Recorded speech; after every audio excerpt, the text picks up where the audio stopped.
America and the rest of the world. Xander J. Hobson here, stand-up comedian and entertainer, director and producer of boxing documentaries. An internet troll to those who need internet trolling. This here is another episode of The Devil's Advocate, brought to you by the Brilliant Artist Movement. Folks, listen up. I'm trying to grow the platform, so please subscribe, like this video, hate this video, share it.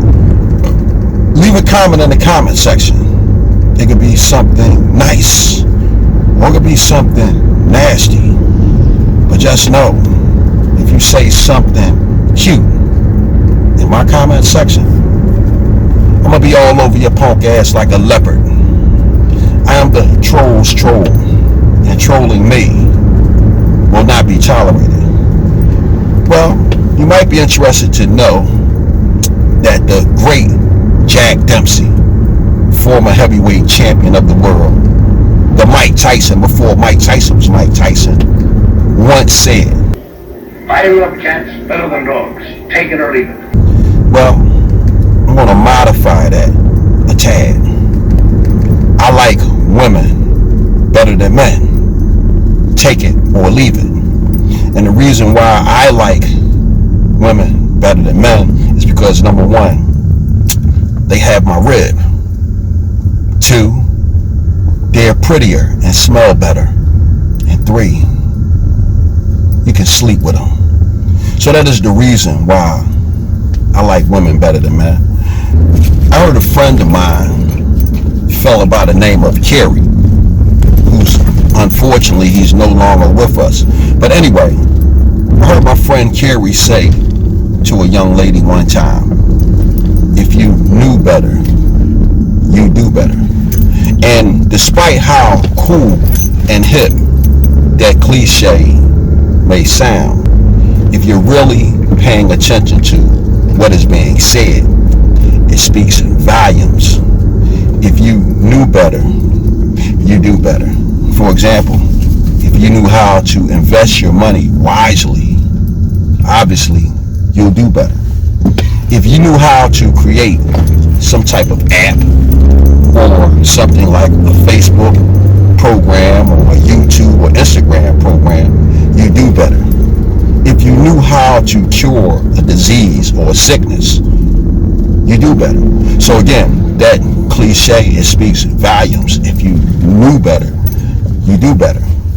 Well, what I'm about to say to those of you whom it applies to, it speaks volumes. And if you apply it in your life, I think you do better. Now, ladies, over the past year, I've been listening to misogynists like Kevin Samuels saying what women should and shouldn't do, and how women should listen to what men expect from them. Now, in his own warped way, I believe Kevin Samuels and the rest of those misogynist clowns, their heart is in the right place. It's just that their criticism of you all is coming from a dark place. I'm primarily talking to my African American sisters because this is where my concern lies. Now, I'm about to say something akin to what they all have been saying, but believe me, what I'm getting ready to say, it comes from a place of love. And I'm not talking to all of you out there. I'm only talking to the ones who it applies to. And if you're listening and I'm talking to you and it doesn't apply to you, and you know someone to whom it applies to, please share my message with them. As a matter of fact, I encourage you to do so, because I'm certain they'll take it better coming from you than coming from me. Afghanistan has fallen. And to you ladies out there, I don't know whether you know this or not, but Afghanistan is the most dangerous place in the world for women. Why? Well, because in most cases, in all cases in Afghanistan, women don't have any choices. Two, crimes against women over in Afghanistan is rarely criminalized. And worst of all, a woman, rich or poor, they aren't even considered second-class citizens over in Afghanistan. Now, there are a lot of other nasty places in the world where being a woman was probably akin to being a piece of livestock. Places like India, Pakistan, Nigeria, the list is endless. Oddly enough, America came in 10th on this list when it said some of the most dangerous places in the world to be a woman. Now, I was surprised to see America on this list because in this country, with the U2 movement, women have a whole lot of rights as far as I'm concerned, and I think that's a good thing. However, with all the rights that women have in this country, I believe that a lot of women put themselves in danger because of the poor choices that they make when it comes to men. You have to vet these guys before you marry them, before you have children by them, because to put your life and your child's life in danger or in a bad or unstable situation because you didn't do a good job of vetting the individual whom you had a child by, I mean, that's a nightmare for a child. There isn't a person alive who would ask or volunteer to be born into a bad situation. Now, please understand, I'm not trying to tell you what to do. I'm just trying to throw something out there. It's useful advice. And if you can use it and it applies to you, hey, have at it. Make the best out of yourself. Make the best out of your life. But again, it's just useful advice. And I'm going to say this to you. You can fuck who you want to fuck. You just can't have kids, bro. You can fuck who you want to fuck. You can't marry these people. These people are clowns. So that's one piece of advice. Another thing I want to throw out there is the touchy subject, and a lot of you sisters probably don't want to hear, but I'm going to say it. A lot of you sisters out there, I don't know whether you realize it or not, but you actually embarrass yourself in front of the whole world. And what I'm talking about is, I'm talking about the cases with the phony hair and the phony nails. Starting with the easiest one. You sisters out there with their ridiculously long fingernails. I'm just curious. How do you wipe yourself once you go to the bathroom? I mean, it's an inquiring mind wants to know. When it comes to the hair, some of you sisters really need to stop it with the weaves. The phony hair is just ridiculous and over the top. Now, wigs have always been around.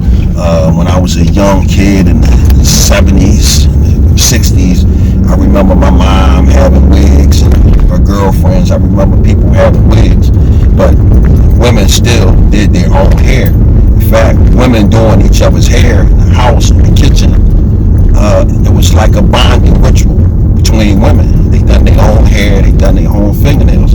But nowadays, a whole industry is centered around individuals selling black women their hair. And the sad part about it is very few black people get some of that money. All of that money leaves our community. So, you know, that's one of the concerns that I have. But another concern that I have, a lot of times with this phony hair industry, number one, it's costly. It's time consuming. It hurts when it's being put in your hair. And, you know, again, I can't imagine a person voluntarily paying to be tortured. But in a lot of cases, this is the case. When women go to get their hair done, you know, it hurts. I've heard women say how bad it hurts. You see women have headaches. They can't even sleep on their their hair, they have to sleep on their arms, because if they lay on their hair, it hurts them so bad. I was looking at an article while I was doing my research for this, and I seen where a young lady had worms in her hair because the hair that she had purchased came from a dead body, and the hair had maggots in it.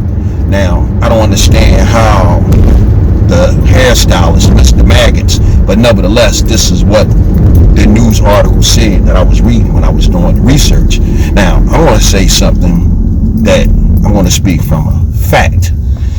One of the reasons why I know for certain that the hair is unsanitary, because a lot of times I see a lot of these young ladies with this phony hair in their hair, and it hangs down so long, they sit on it when they ride public transportation.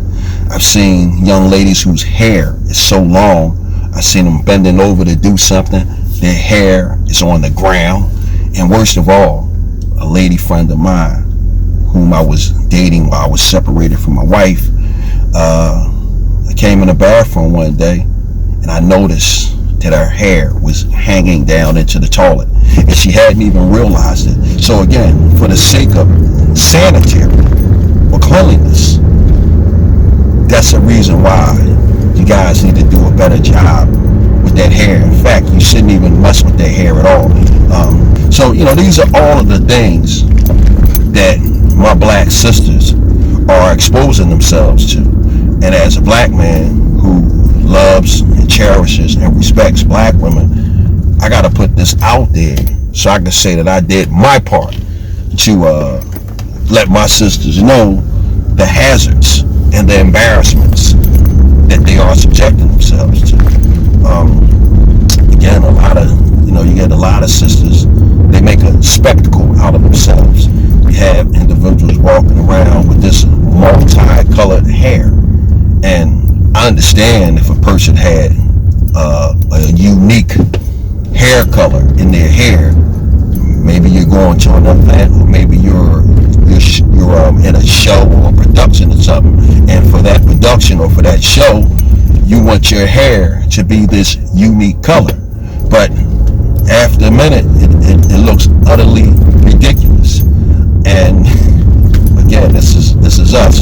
This is us as black people. We're on the world stage, and people are looking at us sideways. In a lot of cases, African Americans, blacks, we suffer a tremendous amount of disrespect from those of other races. And the reason why we suffer a tremendous amount of disrespect from other races is because people look at us as spectacles.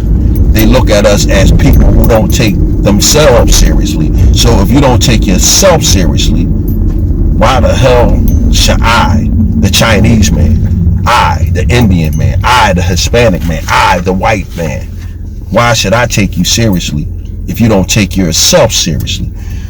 So this was just something I wanted to throw out there. I've been thinking about it, and what I'm trying to do, I'm trying to get me a viral video. And in the midst of me trying to get a viral video, I gotta put out something positive. I don't want to put out a viral video for doing something foolish. You can get a viral video doing anything. You get a viral video for a street fight. You get a viral video for sitting on the toilet taking a shit. But if I can get a viral video, I want to get a viral video for something thought-provoking and helpful to society and to my people. So with that said, I'm done with it.